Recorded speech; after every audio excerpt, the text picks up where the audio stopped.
Hello， 各位好，这里是前派。今天要来介绍5款适合春天的潘海利根香水。那这次影片呢，不会像兽首介绍一样，我会比较生活化的方式来介绍这5款香水。我原本想排名的，但这5款我其实个人都蛮喜欢的，所以就不排了。其实这支影片就会很像我在上班，所以大家可以知道我在上班都会在讲什么。Hello guys, here's you. Today I will introduce 5 fragrances suits for spring. But for the people who don't know about the Mandarin, I added the English subtitle so you can open the CC to watch it. I hope it helps. Let's dive into it. 那就开始吧。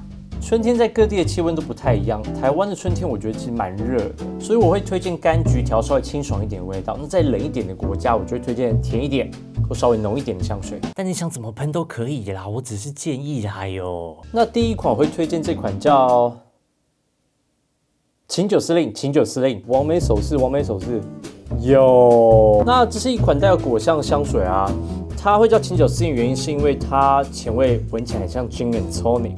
这款是小伙伴喜欢的香水，那特别不是它在闻起来很像 Gin and Tonic， 可是它后面的变化是蛮有趣，然后又很温和的味道。原因是因为它有使用 Iris。鸢尾花，鸢尾花，鸢尾花，后面配上黑糖跟黑樱桃，所以会有花香混合果香的味道在一起。它给人的感觉是非常的平易近人，那个人会很好亲近。所以这款啊就很适合给那些想要装乖宝宝啊，然后想要给别人有一种我很好亲近的感觉，但它其实没有很好亲近。这些我上班都不会讲啦。那第2款是运茶船。我在之前影片说过啊，这是我一辈子的香水。洛菲尔的前调跟后调的改变，我个人认为是很巨大，但也很温和。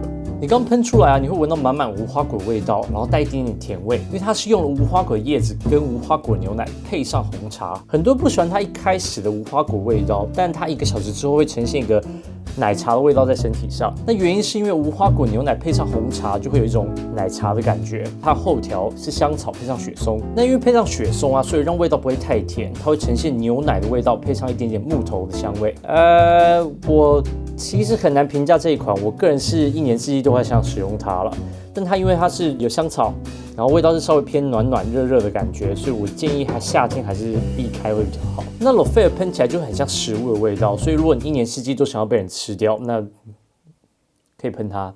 然后第3款皇家橡树。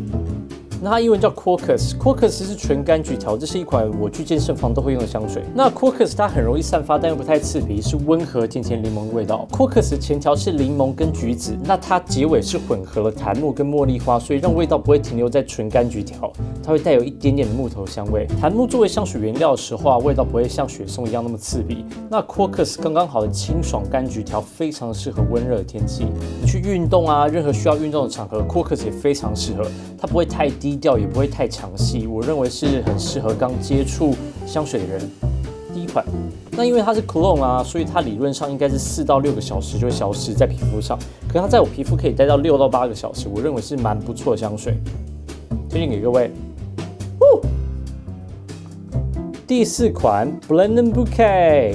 那 Blend and Bouquet 是潘海利根第2款香水，它创造在1902年。之前潘海利根历史介绍的影片呢，我有介绍到这款，大家可以去看看，我放在资讯卡。是这边还是这边啊？那尽管过这么久啊 ，Blend and Bouquet 还是非常多人在买，也非常多人在使用。Blend and Bouquet 的组合非常简单，6种原料：柠檬、莱姆、薰衣草、黑胡椒、松树跟麝香。那这款跟 Crocus 到底差在哪里？都是柠檬跟莱姆啊。但你在一开始喷 Blend and Bouquet 的时候，你会闻到一点点刺鼻的柑橘调。它不像 Crocus 给一种温和的柑橘调，而是更清爽的味道。那会有点刺鼻，当然是黑胡椒，但松树占了绝大部分的原因。松树跟麝香的组合啊，会是稍微有点刺鼻，没有那么温和，它会创造出一种距离感。因为是冷冷清爽的柑橘调，所以真的可以说是1年4季都适合。它容易散发，但也不太容易改变味道。Blend and Bouquet 它没有使用中调，所以变化味道不会很大，它从一开始到结尾都是差不多这样子，我觉得也是蛮特别的。它会从1902年卖到现在，我觉得也是有它的道理在啦。但因为我个人不喜欢冷淡的香水，所以我很少使用它。这款香水啊，我推荐给那些坏宝宝啊，想要勾引别人啊，然后要创造出距离感、拥有神秘感的人，选它。那最后一款啊，我要推荐 L'Eau George。L'Eau George 是这次5款里面香水啊，是唯一一款浓厚的木质调。可是我个人不喜欢在热天的时候使用木头的香水，因为大流汗的时候可能味道不太好闻，可能又会太浓。L'Eau George 我认为适合用在不要那么热的天气，所以夏天还是避开会比较好。大家可能会觉得哦，你怎么一直在推荐 Low George 啦？因为这款真的很适合约会、上班、城市漫游、小型派对，能用的场合真的非常的多。那单独 Low George 的介绍啊，兽首系列我有做一支它的影片，所以你可以选择资讯卡去看。到底这边还是这边啊？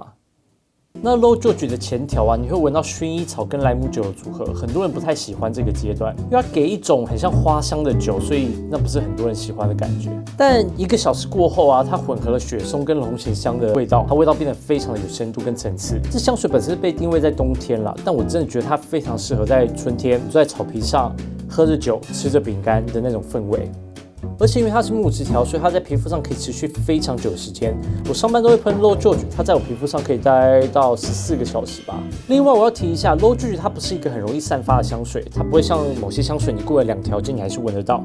Low George 不是这样子的香水，这是一款很低调啊、沉稳的香水，可以给人一种稳重的感觉，所以你谈生意啊、开会啊，非常适合用它。用它就用它。作为唯一一款木质调，跟春天的风格其实不太接近。春天应该要稍微青春洋溢啊，稍微绿一点啊，带一点花香。